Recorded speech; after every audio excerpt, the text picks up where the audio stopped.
Well, I guess it started with Napalm Death.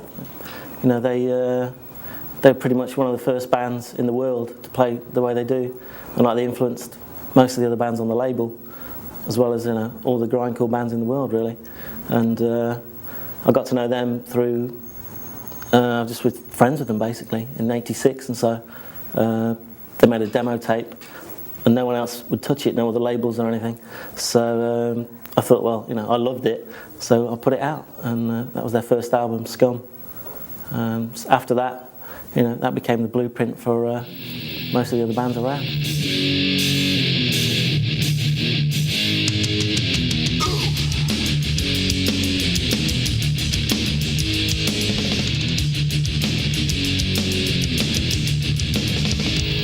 This is Napalm Death on what we can say a Tuesday afternoon in Birmingham by the canal. As you can see, great setting, chuffed and weakened at the same time.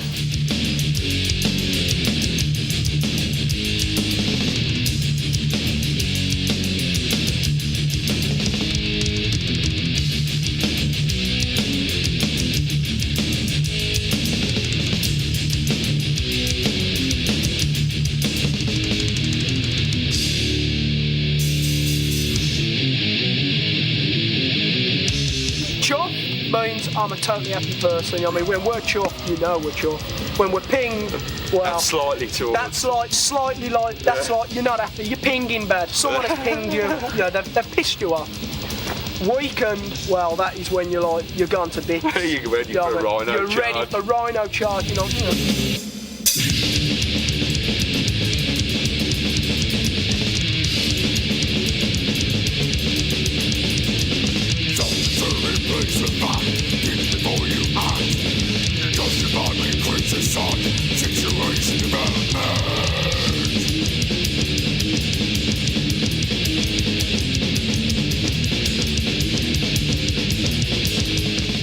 I was in Terrorizer. I was in a band called Righteous Pigs. We just sort of met them through like tape trading, I guess, magazines, and just writing and sending tapes and just saying like chuff with napalm and stuff like that.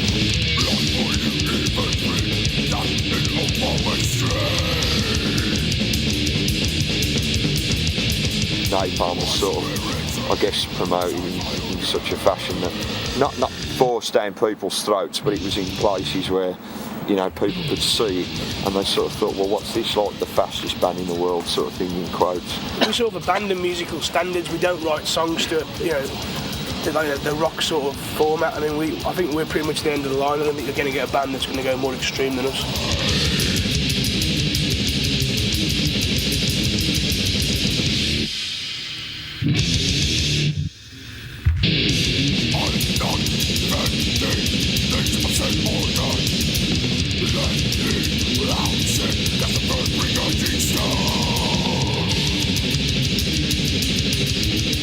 My dad, he got me into this sort of thing, you know what I mean, starting from the early extremes like Motorhead and stuff. And my dad, like, he understands everything about napalm, you know what I mean. He doesn't just like it just because, you know, I've taken active part in the band. He actually is into the music sort of thing, and he understands it. My dad doesn't understand it. He never will. Yeah. He'll never understand it. Well, his comment is, turn it down, turn that bass down, that's stupid. Yeah, what sort of vocals are them?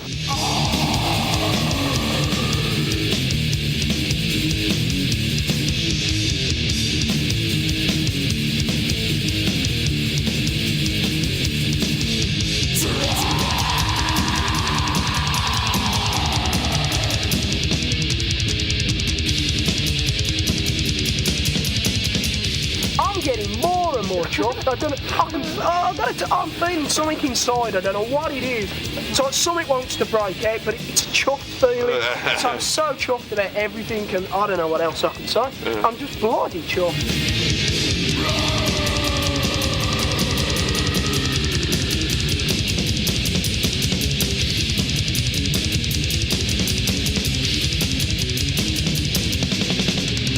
The music we play, I mean, it's. I don't think you can get any more extreme. To speed-wise, it's the fastest. I'm proud to say it's the fastest. You know, nothing can be faster. Sorry, Dave. You know what I mean, but you know, it's just not fast enough, mate.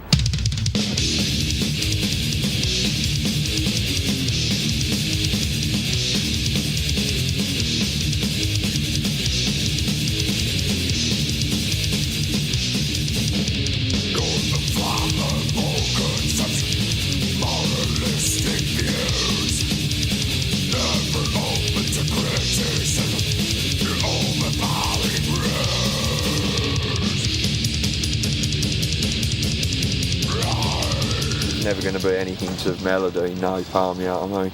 It's something that I wouldn't personally like to sort of go into because it bore the fucking tits off me.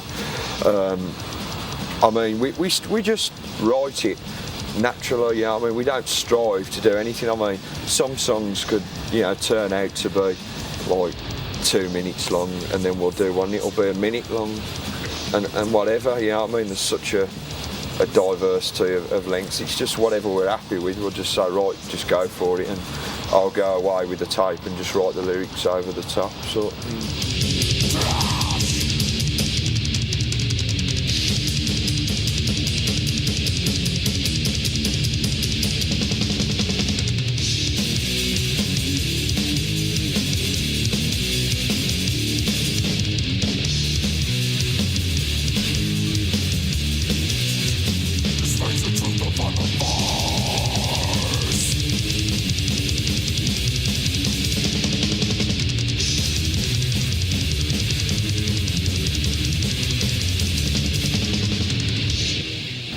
People just are more interested in restraining themselves these days instead of going fucking mad, like. And you just lose a certain amount in the music if you do that, I think.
I'd say things have got a lot more aggressive music style. No, it's you know, the songs are a lot longer, but that doesn't mean, you know, anything's changed. So there's a lot more going on with the songs now. Whereas before, we'd be doing, like, the average song was anywhere between 30 seconds and a minute. I mean, well, you can only fit so much into that, you know, but now we've got songs up to, I guess, 3.5, 4 minutes, which I guess is going to be the maximum. I mean, we can fit a lot more into that nowadays, and there's just a lot more going on.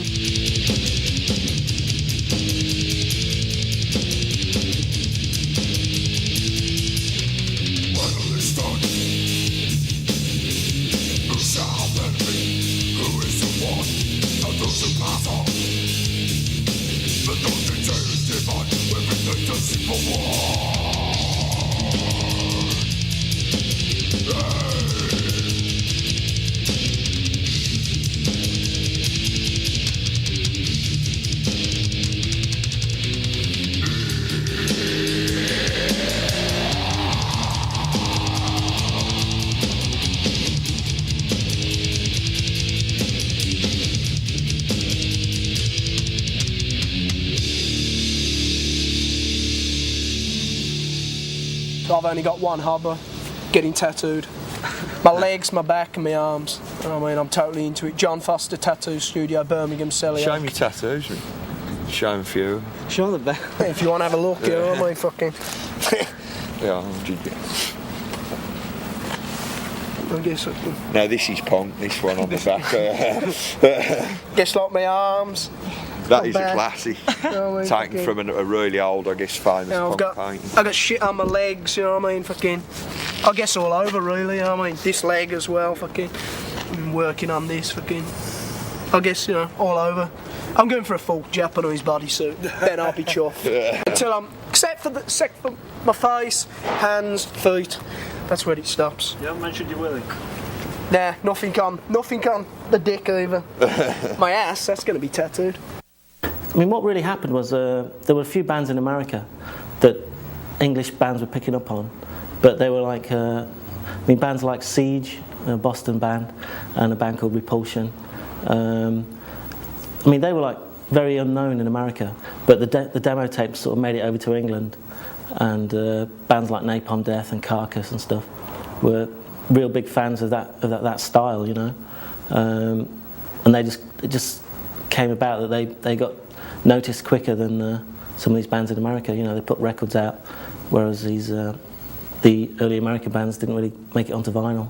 It was like an underground scene, you know, where people would send each other tapes around, and at first no record labels were interested in it. It was all done on a kind of tape trading type of circuit, which, you know, got the music around really well actually. And a lot of the bands that we have on the label now that are quite well known, I mean, they do actually owe their early notoriety to people that were taping their tapes around and stuff, and just trading it around.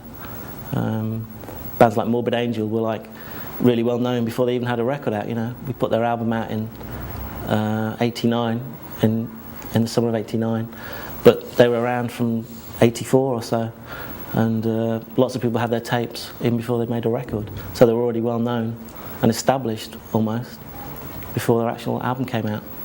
Hi, I'm David Vincent, bassist and vocalist for Morbid Angel.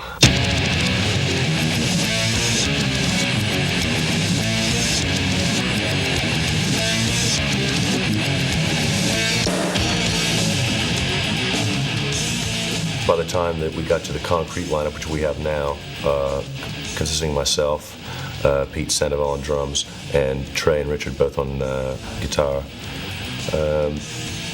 this is really the prime Morbid Angel lineup.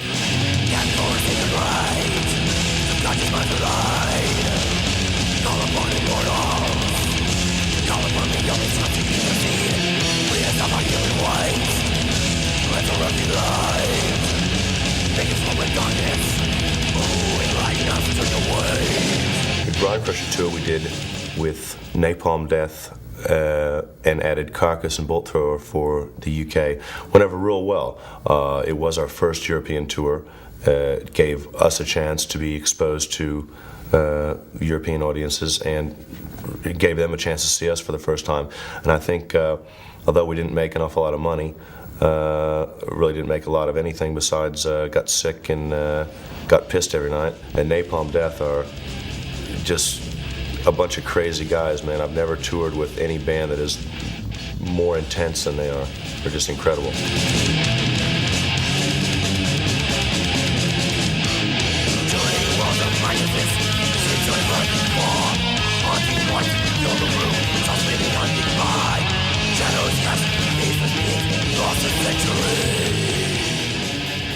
We have stuff that's very fast that would maybe make us a bit grinding. We've got some stuff that's kind of classical sounding. Labels really have not always meant a whole lot to me. I think it's really what you do, and labels are for the press more than anything else.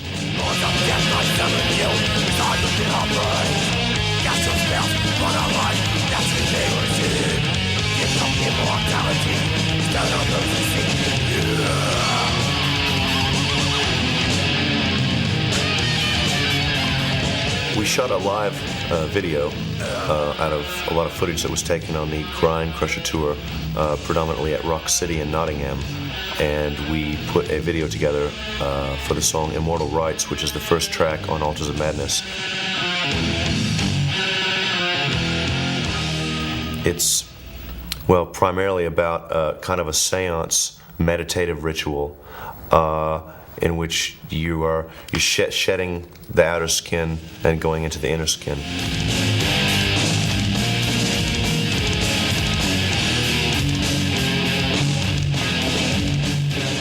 I've been accused of all kinds of things in my time. Satanic is just one of them.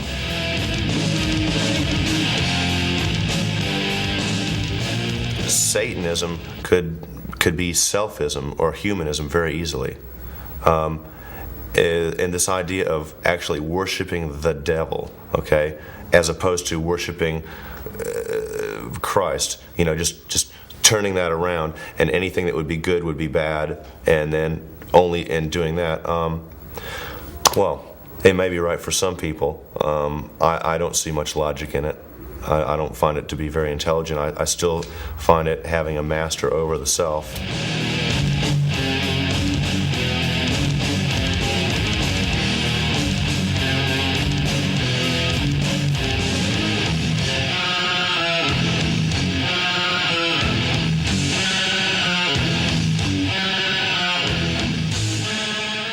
I think the planet is headed for quite an uproar. Both, well, really resources are getting used up at such a quick rate. We have such a population explosion, and I think actually I think the world is really starting to wake up in a lot of ways.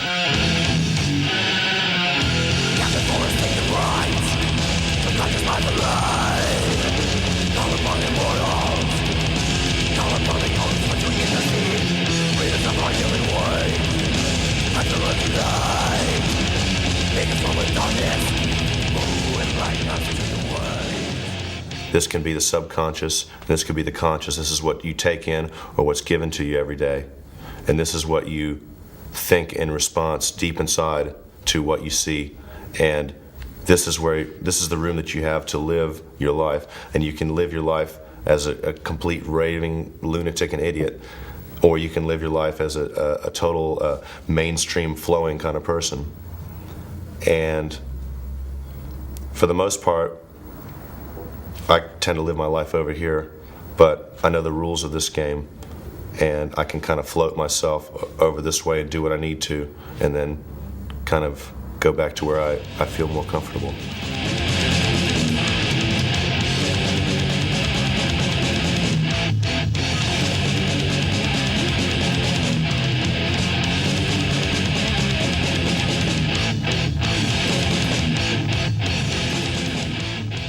It's kind of like walking through a cafeteria line. I could easily be a robot and go through with my tray and allow them to put on whatever they're going to put on and take that back and eat it and not think about it. And when I found out that I really didn't like some of those things, then I felt more inclined to go to a self-service place where I could put on my plate what I wanted and leave the rest.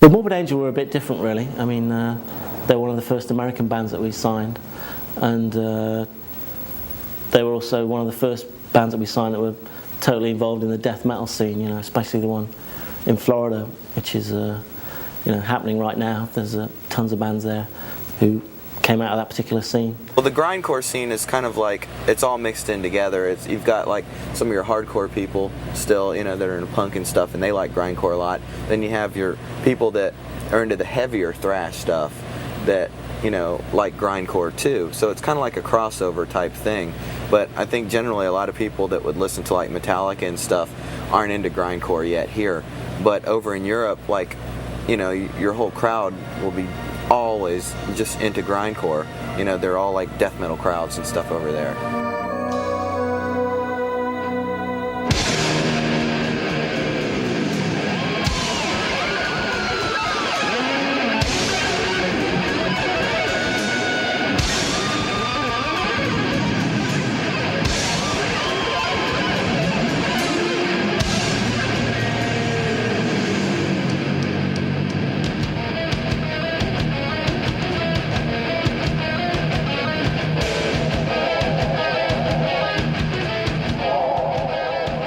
A lot of bands have been using keyboards in the studio and like live tapes and stuff like that for a really long time.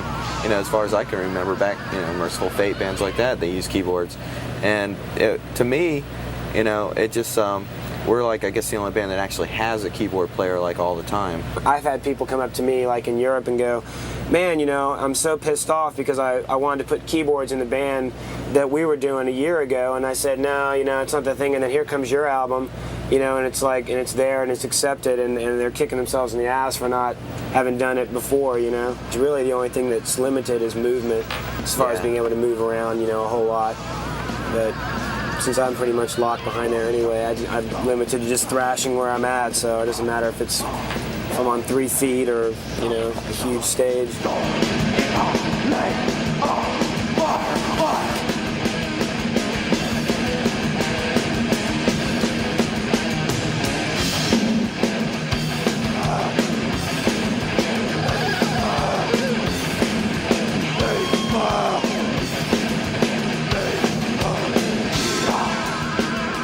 I used to play Morbid Angel, and that was like back in 84 to 86, you know.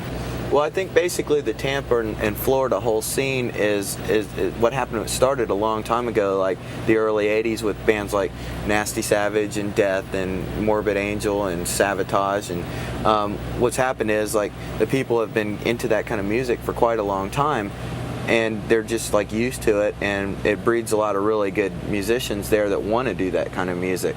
Whenever anybody tells me they're thinking about moving their band down to Florida, I say, hey, you know, it couldn't hurt.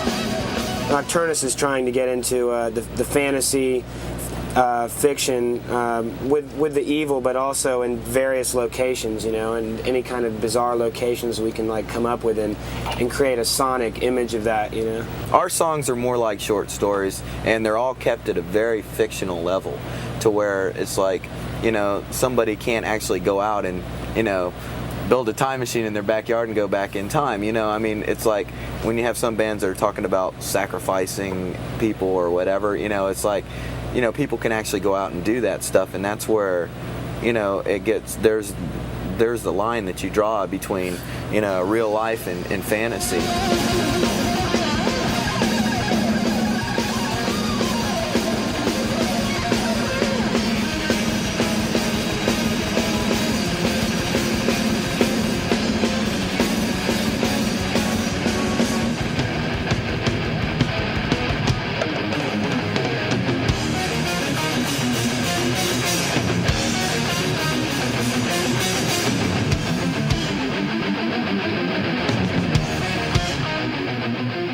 What we're really telling people is just, you know, go out and use your own strengths and you know, make your own way in this world, you know, basically. And that's like the real thrust of it. I mean, we do take a pretty brutal swing at Christ and his followers in a way, but really it's just like taking a swipe at them to try to, you know, bite them down a notch to show that that's really not, you know, an all-inclusive thing that people just need to like blindly follow. Anything, any religion, Satanism, Christianity, anything like that.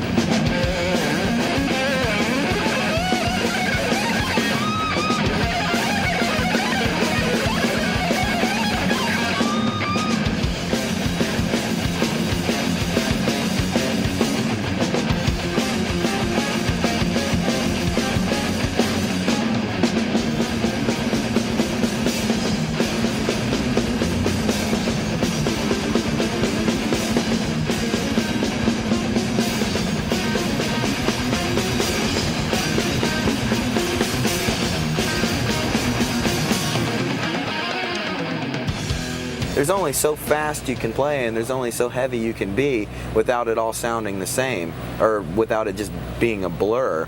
So, you know, maybe we've opened up a whole new branch of direction of way to go with the music. You know, we're like, where these people would never listen to something with keyboards before. Now they're listening to that and they're going, well, yeah, that's pretty good. It's working, you know, and they're opening their mind up and expanding this music so it doesn't get closed in into one, you know, genre or whatever. You know, it's just like, as long as it keeps expanding and bands keep experimenting and doing different things, it's not going to die out.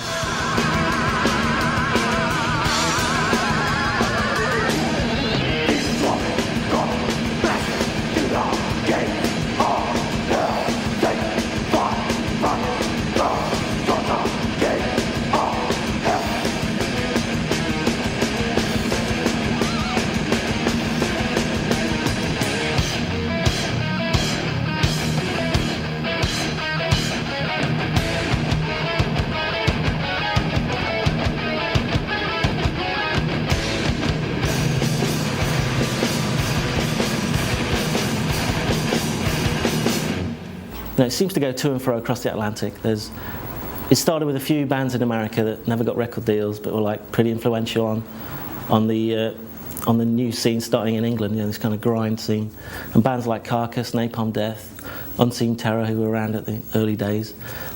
They got their records out through me, whereas a lot of other record labels wouldn't have even bothered touching them. You know, it's like, this is noise. You know, what can we do with that? It doesn't sell.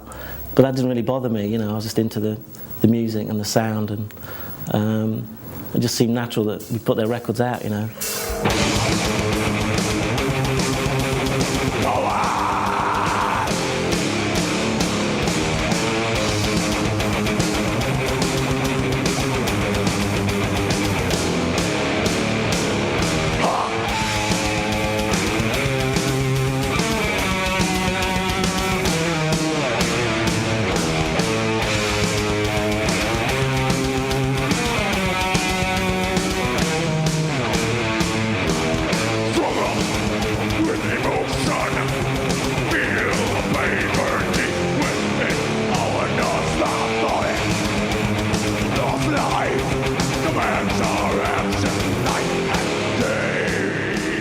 Some bands you can put in categories, but I think it's silly trying to put people who you're not too sure about into categories. I'd rather bridge a scene if I could, and just have people call us Paradise Lost rather than saying, oh, they're a death metal band, they're whatever. It's far too limiting. Tags are too limiting. The grindcore tag's far too limiting. I mean, you don't have to sort of say the word and it, like, put people off who might be into it, you know, if there wasn't that kind of tag there.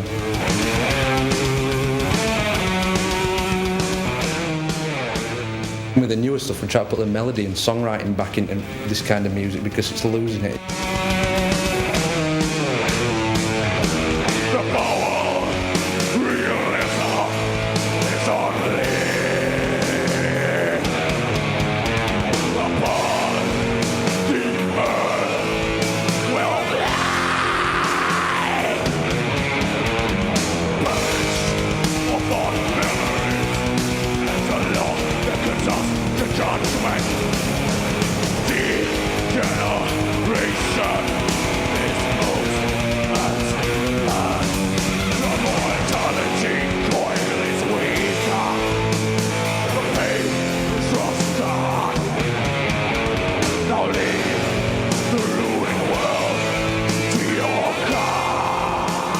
I've got to be really, really miserable to write songs. I can't be in a good mood, I've got to be really pissed off. Well, when I've got to pay rent at the beginning of the month, that depresses me. And if the dog has a shit in the kitchen, that really depresses me. Bad headaches and when I'm drunk. When Mum and Dad got killed in a car crash, that really put it down on it, that one. But no, they didn't really, I'm only kidding. All kinds of things, really. Just life.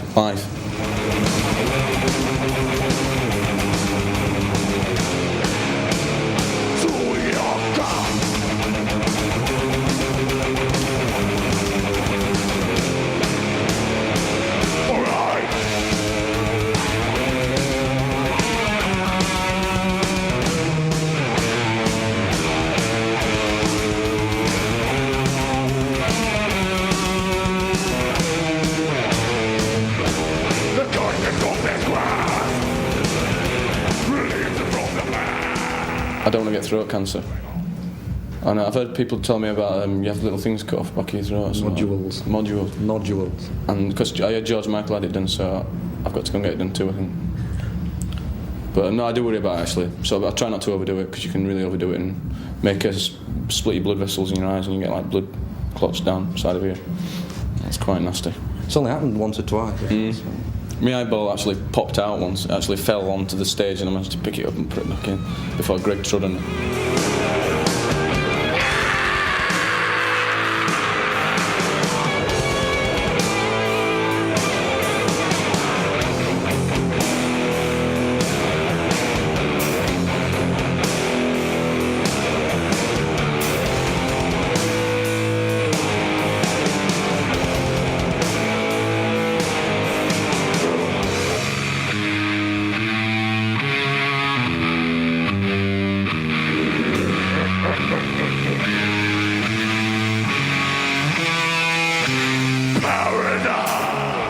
Milton's poem, Paradise Lost, is about the confrontation between good and evil.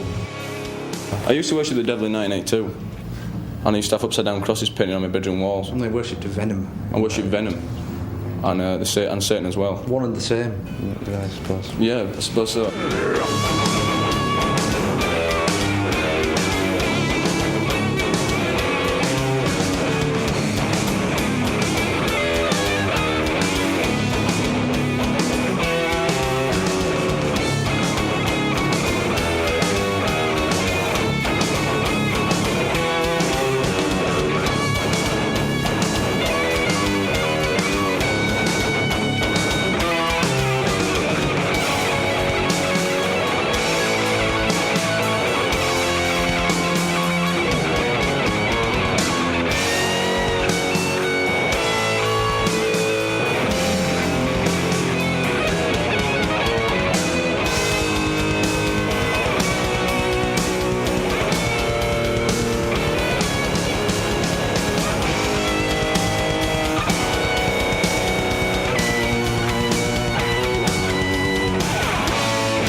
Feel sexy after our shows. Sexy and moist. And moist. Warm. And fluffy. And direct. With a touch of sweat. Direct. But apart from that, pretty damn moist.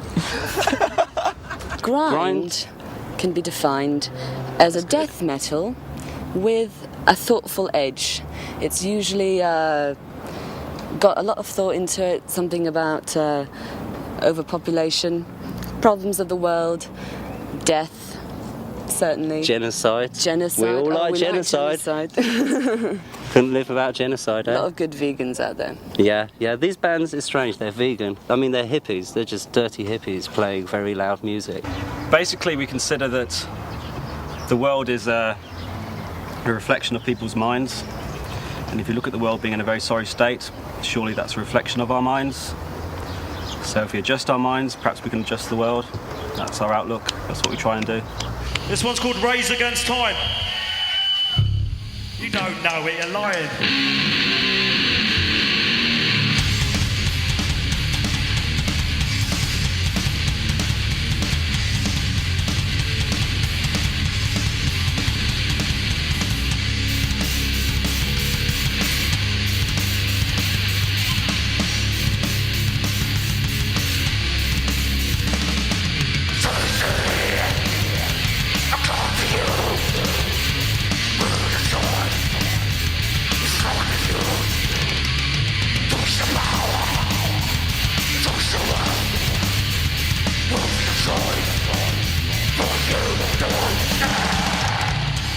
Grindcore's only it's a shame that things have to turn into fashionable orientated. It's a shame.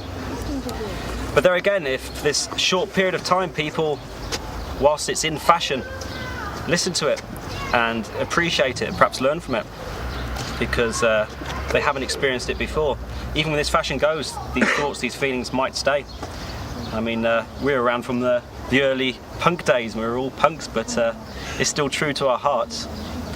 And punk's not exactly fashionable now, but it's still in our hearts. You've got to progress with the times. musically as well as mentally.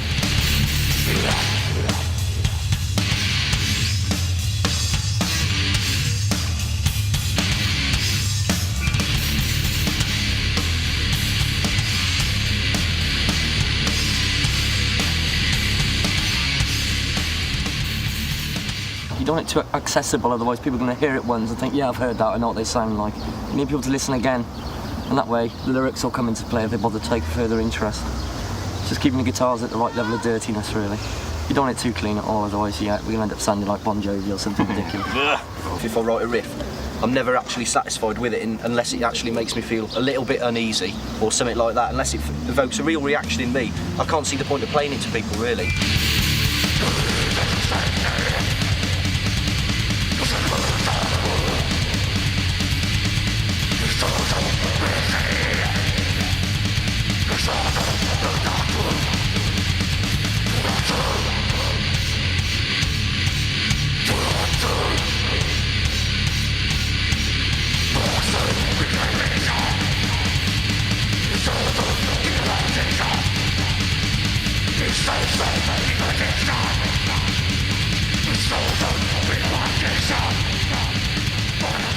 Well, basically you're conditioned by the world.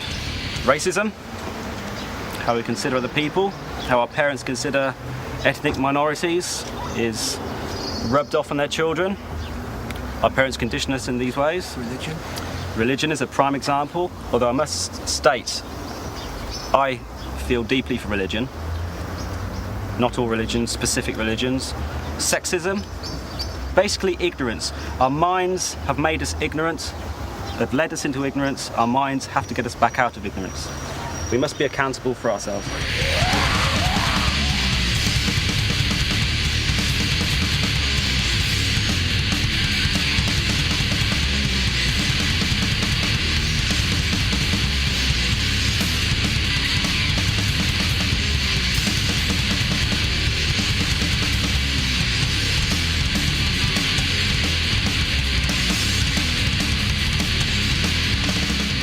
I must stress that nothing we do is drug orientated in any way.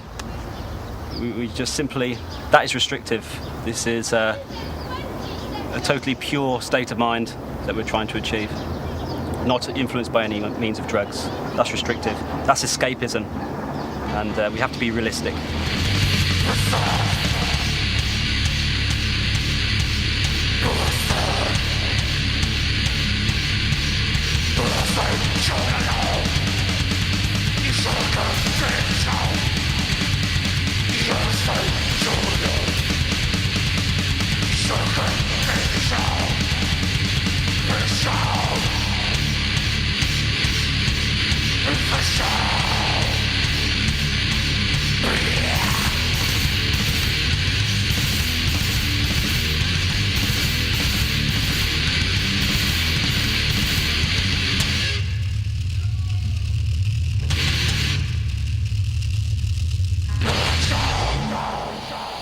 It's hard to progress, it's hard to sacrifice, but once you understand that what you give, you get back, it makes the giving more worthwhile.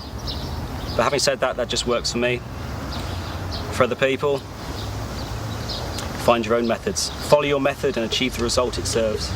When thrash started, you had people, Metallica, Slayer, Anthrax, and all that came out, and I was into those bands from day one. I thought they were excellent, and especially Slayer. They just blew me away when I saw them in London and stuff.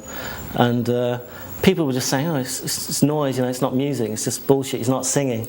But we knew at the time that Napalm Death and stuff make Slayer sound like Bon Jovi. Really, the way the vocals sound and the way the instruments just go full tilt.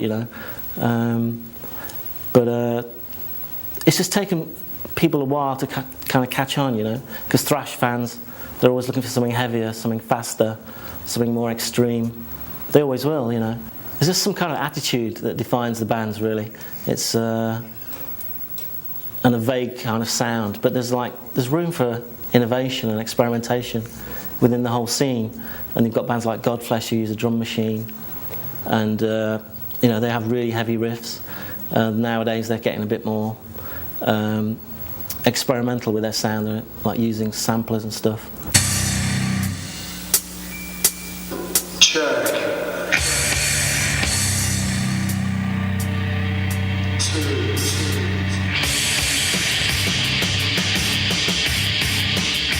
I'm Justin Broderick. I'm guitar and vocals for GODFLESH. I'm Paul Neville and I play guitar for GODFLESH, and this is Los Angeles. And we're about to play the Country Club, California, Los Angeles.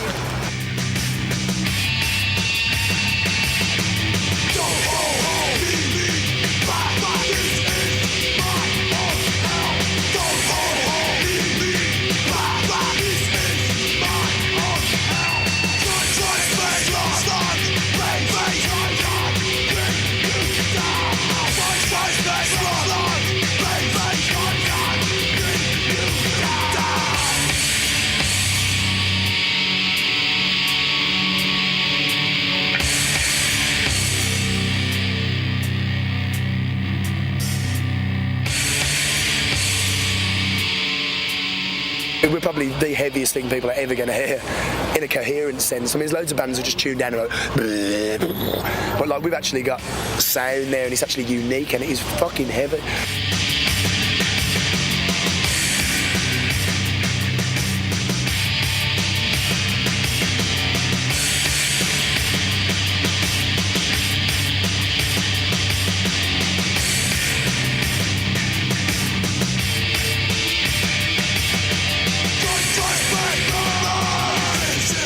We just present people with a lot of harsh, vivid visuals that we can relate to, of things we really like, and then just present it to people we amalgamate all this stuff and then just shove it in people's faces and oh, what do you think? And we're not saying to people, think this, we're saying, what do you think? So we're trying to provoke a reaction.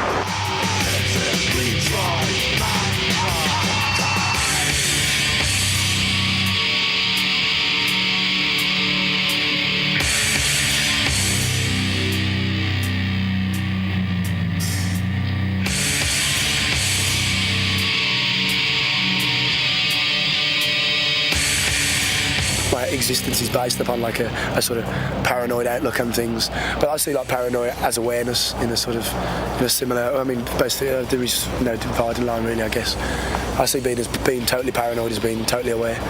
We just like intense images, something that's like really strong.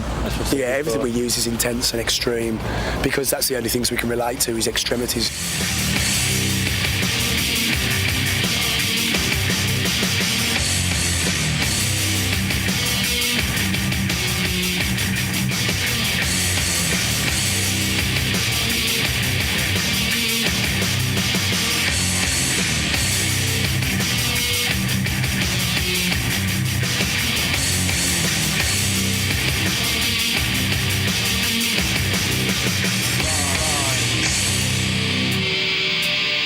The press in England, has been really, really favourable, and in Europe in general. The press in America is probably even more favourable, I think, in a way. I think we're getting better press in the States. We're getting better received.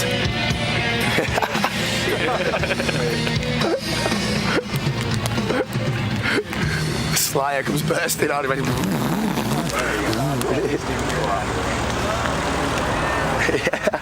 That's alright. That's good. Slayer just burst in on it. It's pretty cool, that, isn't it?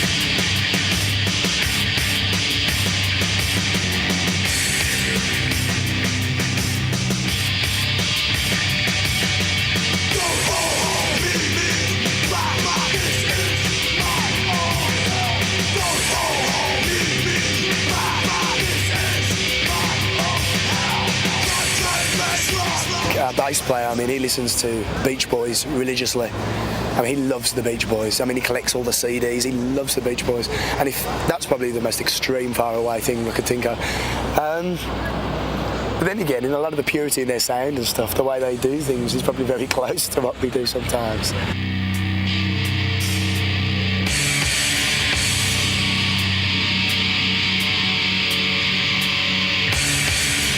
We played with Killdozer once. I don't know if you're familiar with people are familiar with Killdozer, but we played like a lot louder than Killdozer, and we played with like something like 8,000 watts, total full power. And we know of one person in the audience who actually lost their hearing that night totally. There was apparently a couple of women who actually orgasmed through the volume.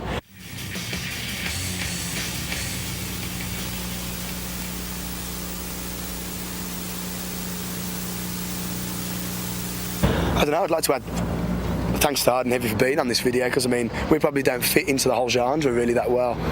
But it's great to see that we are. I mean, this has crossed over instantly already. This is causing something which is different. And something to add is just for people to start appreciating and opening their heads to something unusual. You know, for people who just solely listen to metal who are watching this video, I'd like them to listen to Godflesh and just appreciate something which is more mind-numbingly heavy. If people want heaviness, and they've got it here. I mean, there's nothing heavier. But we're not saying that on a sort of, we're the heaviest band in the world. We're not going for that angle. We're just going for, we're Godflesh, and this is what we do. The noise. The power. Definitely. The feeling up the back of your spine. It does move you. It's psychedelic in a sense, you know. It does change you. I think it changes your inner rhythms, definitely, and it stays with you for a long time. It's good stuff. It rings in your ears for a while. That's for sure.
it just kind of happened.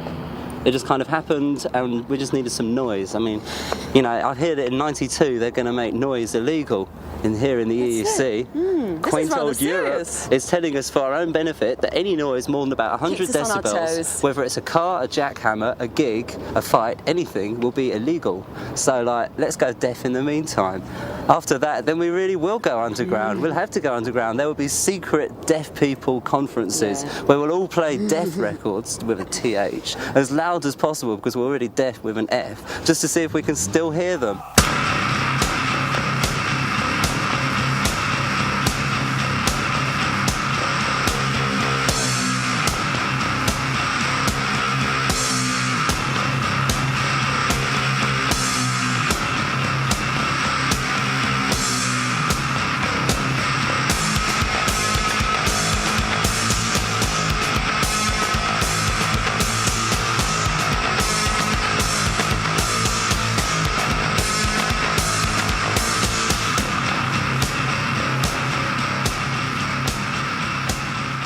Our audience should we want them to experience something extreme.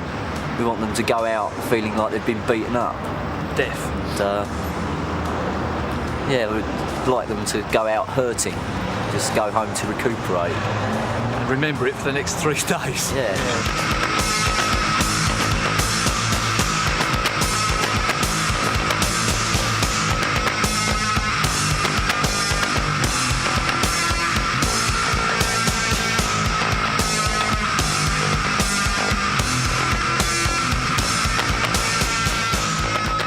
There's a lot of discussion about what a nice idea it would be to tear gas people, play at sort of ridiculously low frequencies to make them shit and vomit, and then sort of blind them with sort of incredibly bright flashes, and then let them go home after that. It wouldn't be very It's a nice idea, but it'd be very difficult to do, and I think you'd run into trouble with the health and safety people.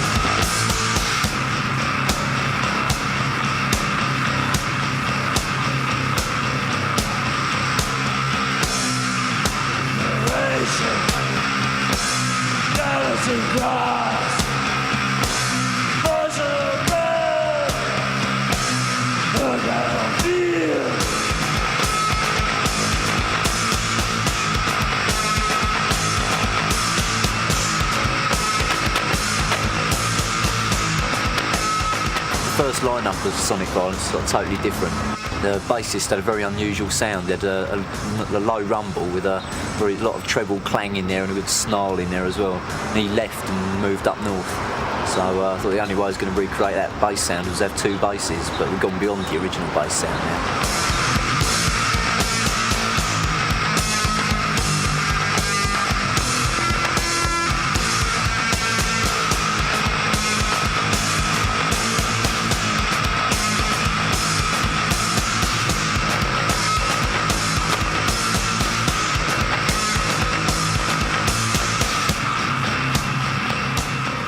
I think there's a lot of bands in the thrash sort of sphere and in the death metal sphere. There's a lot of bands that are playing very, very similar music, and none of them seem to be leaving themselves sort of anywhere to develop out of that.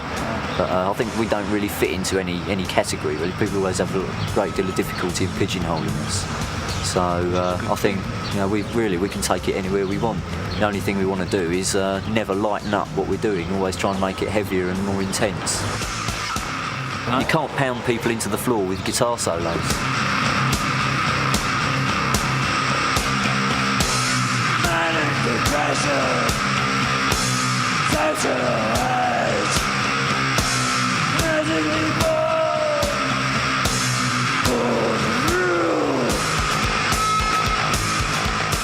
When I was younger, it was useful to me to be introduced to lots of ideas that maybe I hadn't seen before during this sort of early punk time. That was very beneficial to me. I learnt a lot from sort of bands like CARCASS, sort of people like that, sort of discussing things with them at times, and made me think a lot, did me a lot of good, and hopefully we'll be able to pass on the same kind of process to people who come and see us.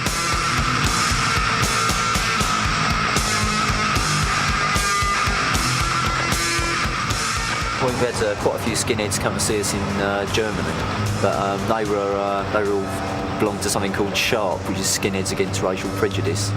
They're all alright, they're not your standard sort of Nazi moron skinhead.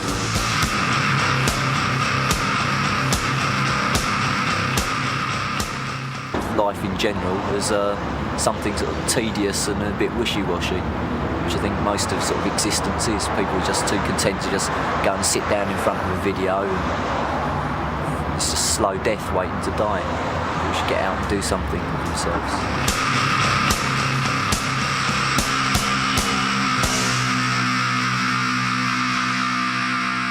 I can't explain why it seems to be sort of catching on, but it definitely is, most certainly. There's I don't know, perhaps it is just like, perhaps it's punk rearing its ugly head again.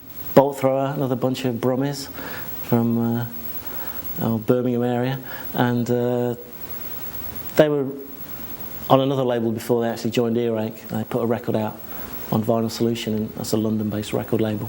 That was their first album, and after that we picked the band up. They've done 2 albums so far, Realm of Chaos and War Master. They're getting really, really popular now, mainly because the imagery they use on the record sleeves is pretty over the top. You know, it's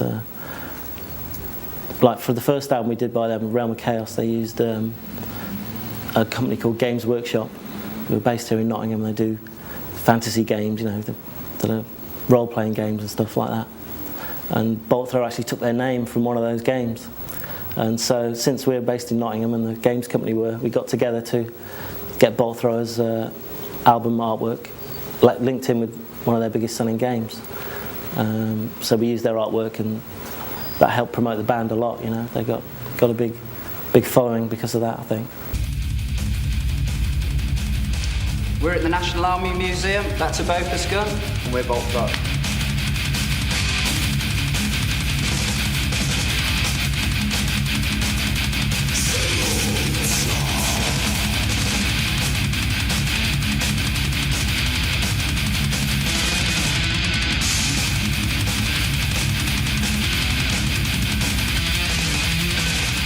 Definitely Discharge for me, influential, definitely.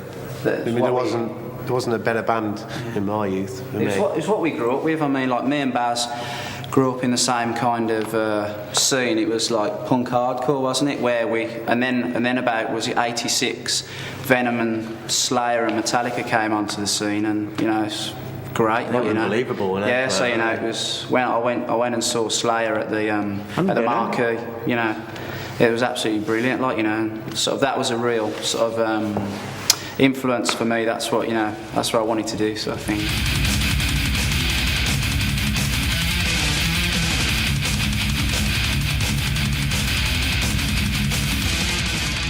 War is something that is around us today. It exists. It's quite interesting, especially the Gulf War. The photos from that on the news was absolutely brilliant, and I don't think it ever will finish because we like. It's just something that exists. Yeah. We're here. We don't actually put down war. We don't support it. We don't put it down. It's just something that exists. We sing about and we find interesting. Yeah. It's gone on for centuries, and it'll never stop.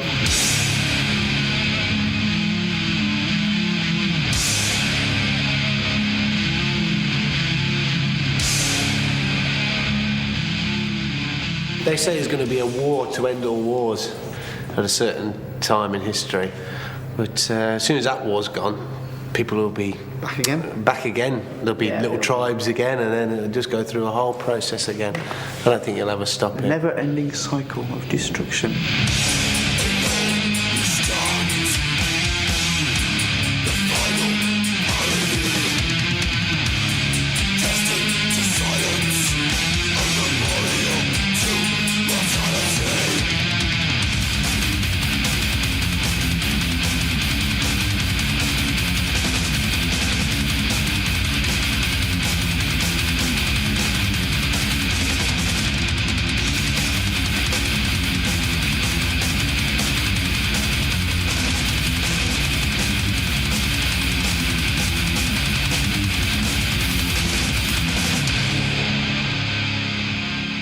The riffs just seem to come out. You can be playing for hours and hours without coming up with a single idea, and suddenly, you just get 3 ideas come up and there's a complete song all in one go. You know, it just works like that. We don't actually say we're going to write a song like now. It'll just happen when I'm at home humming in my head or anything. For the last 2 albums, we've made 9 songs up to go into the studio, and when we're finished making, recording everything, Baz just usually goes away because he's really in a flow of, making up, playing songs. We just make up another song. The last one on, on Realm of Chaos was All That Remains, and on War Master it was Cenotaph, which was a single.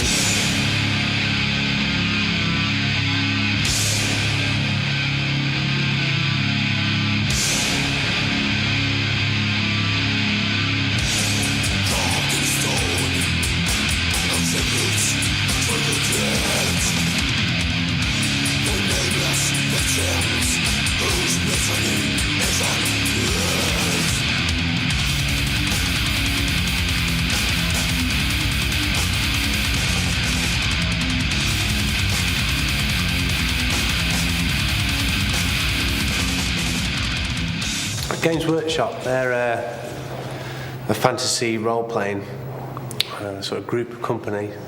They have produced artwork, magazines, and role-playing games. They got in touch with us and said, we want you to base an album around one of our games. So we used Realm of Chaos, which was the best thing they really had, wasn't it? Our song's going to be also kind of applied to a lot of the aspects within the Games Workshop fantasy world of imagination, but more importantly to us, the lyrics are all about the world around us, the society that we live in today, destruction, and future worlds, past worlds.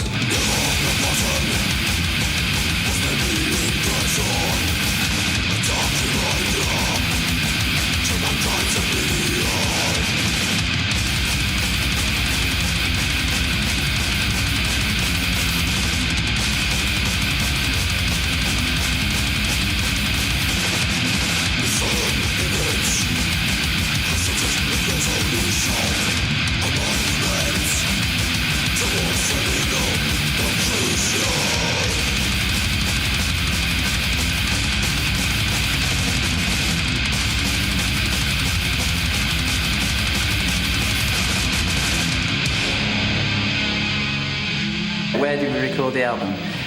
Slaughterhouse in Driffield. Slaughterhouse burnt down about 2 weeks after we used it, and it wasn't our fault. Satan was not there. We did not raise Beelzebub to bring the downfall of civilization.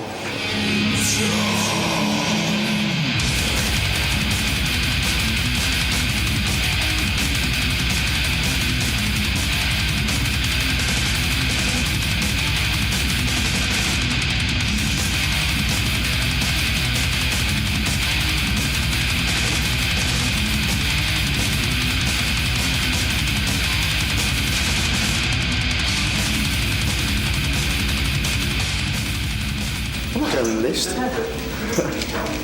Not saving this country, it's not worth bloody saving.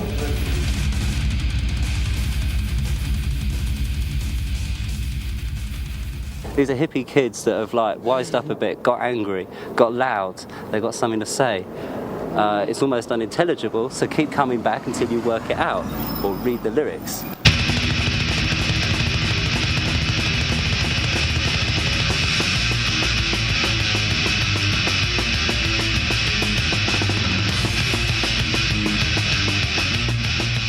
A lot of people who do check out the video and the music and stuff, and they say there's no way that these dudes can be Christians, man. It just doesn't fit. And it boils back down again to their preconceptions of what Christianity is. Their warped and twisted versions of what they think it is, when actually the reality of what Christianity is quite different than the average conception of what they think it is. So we get a lot of that. A lot of people say, no, these dudes can't be into that. And so it's really kind of funny, but we dig it because it's thought-provoking. It gets them thinking about things, which is really what we want them to do.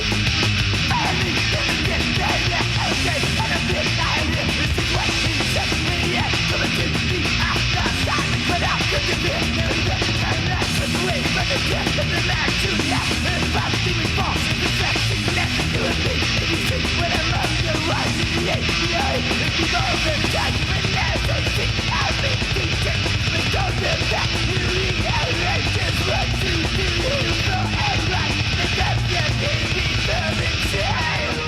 the reason the Vengeance exists is for that sake, for introducing people to knowledge that they may not have right now, that they may not have, and at least a perspective that they'll be able to take and question. And that's what we encourage them to do, to check it out and say, hey, you know, I'd like to know whether or not you're lying to me or whether or not you're telling me the truth. Because, like I say, when you do that, then you'll come to faith on fact.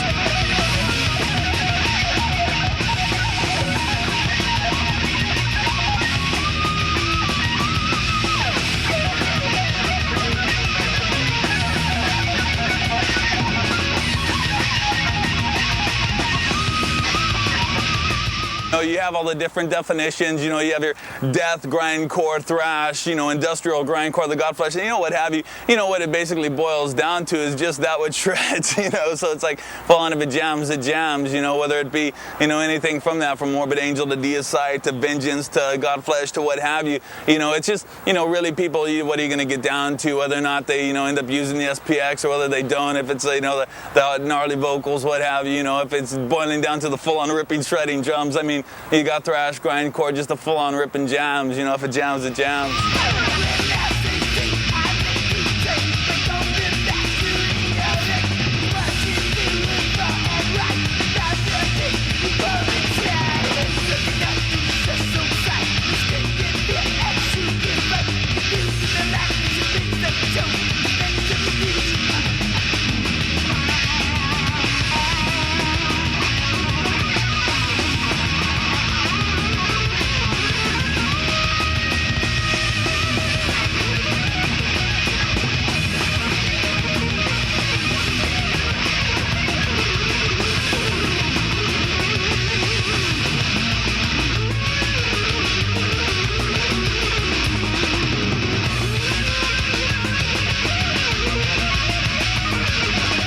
Most people, you know, definitely who are in the scene are very much so into the lyrics of the bands. And with us, that's exactly the same case. You know, when people come down, they know what we're about. And if they don't know what we're about, we spend time before, during, and after shows with them, hanging out with them and talking to them. And that's one of the things. After a show, you know, we don't just get off the stage and then go do whatever. We hang out with the people who have come there because we really are there for that purpose, just to be able to let them know what we're about. You know, that's the whole reason that the band exists.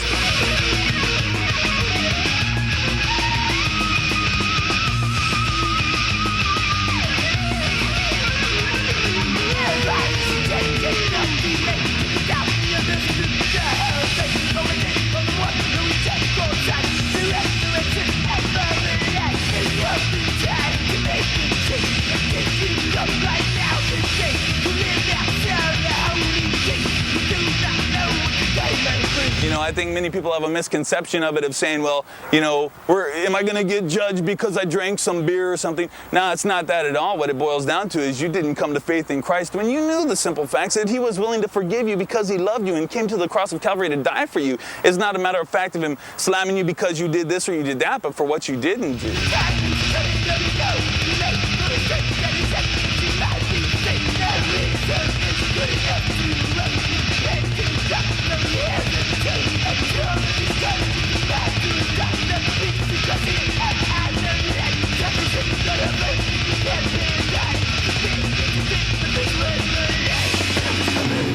The last line on the song is, because the time is coming, that inevitable judgment is coming. So it's just a forewarning.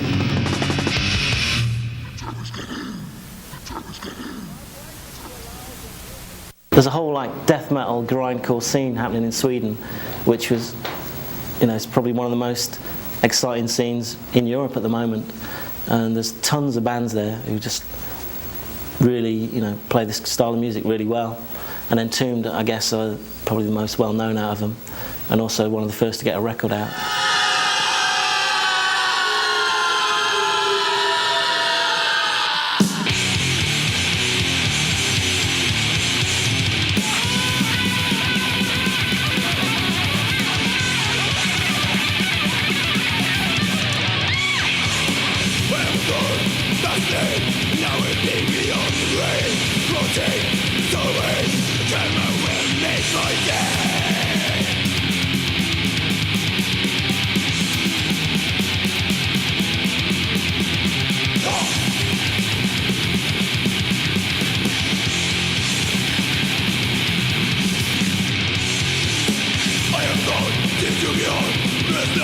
You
Carcass have got some like pretty strange lyrics if you read them. I mean, they're really over the top kind of splatter lyrics and influenced by gore films and splatter films and that in general. But they take it on a more real life level, you know, with songs referring to like mass murderers and stuff like that. 2 months ago now we got a visit from the local constabulary here, Nottingham Vice Squad it was, and apparently they were just checking up on whether some of the album sleeves might be considered obscene or not. And obviously, you know, Carcass albums are like pretty notorious for the sleeves. They've got all these autopsy pictures and all that kind of thing on it. And I mean, their records have been out for like 2 years, you know, in all the shops in England and all around the world, but no one's ever said that they were, you know, obscene or anything. I mean, basically we haven't heard anything yet from the police about it, and we haven't been charged or anything, so I guess things have quietened down. But I don't know, it's just another example of how the police or whatever, some authority can like try and clamp down on things they don't agree with, really.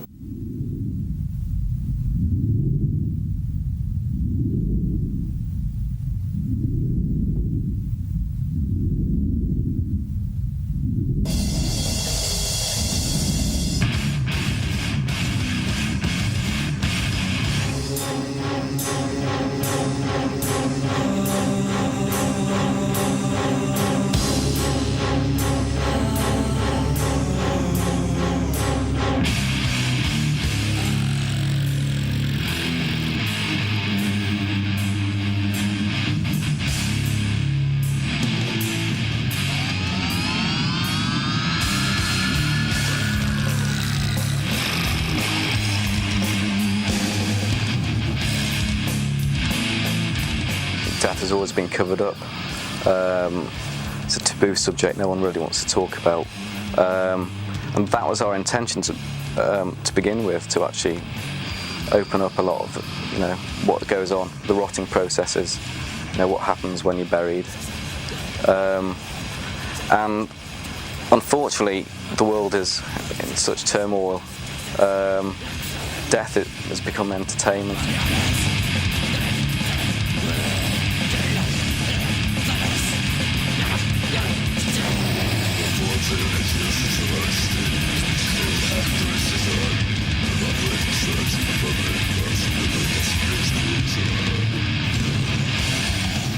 The front cover of Symphony of Sickness, in the gatefold anyway, it features, you know, dead bodies. It also features lumps of meat, because although it wasn't the prime purpose, we wanted to show really that animal and human meat is one and the same. So maybe that helps people distract away from the fact that we're not advocating violence or anything like that. We're totally against violence.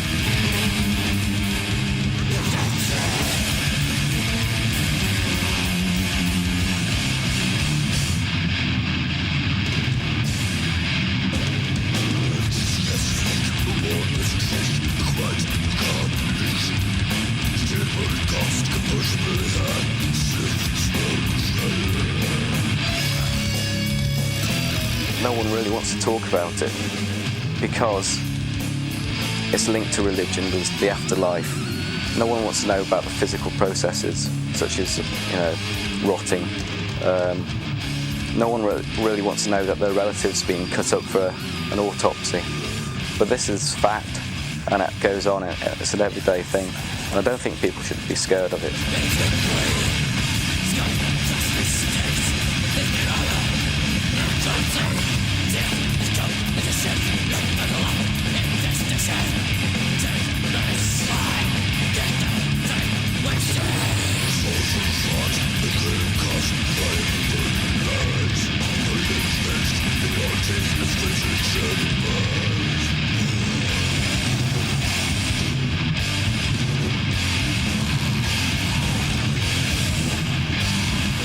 I mean, I think a lot of people are shocked when they see Carcass live or on the street or whatever, because they think they're going to be some huge monsters, you know, talking about killing people all the time. I think there's a false impression, and they're perhaps a bit disappointed when they actually meet us, find out we're mild-mannered people.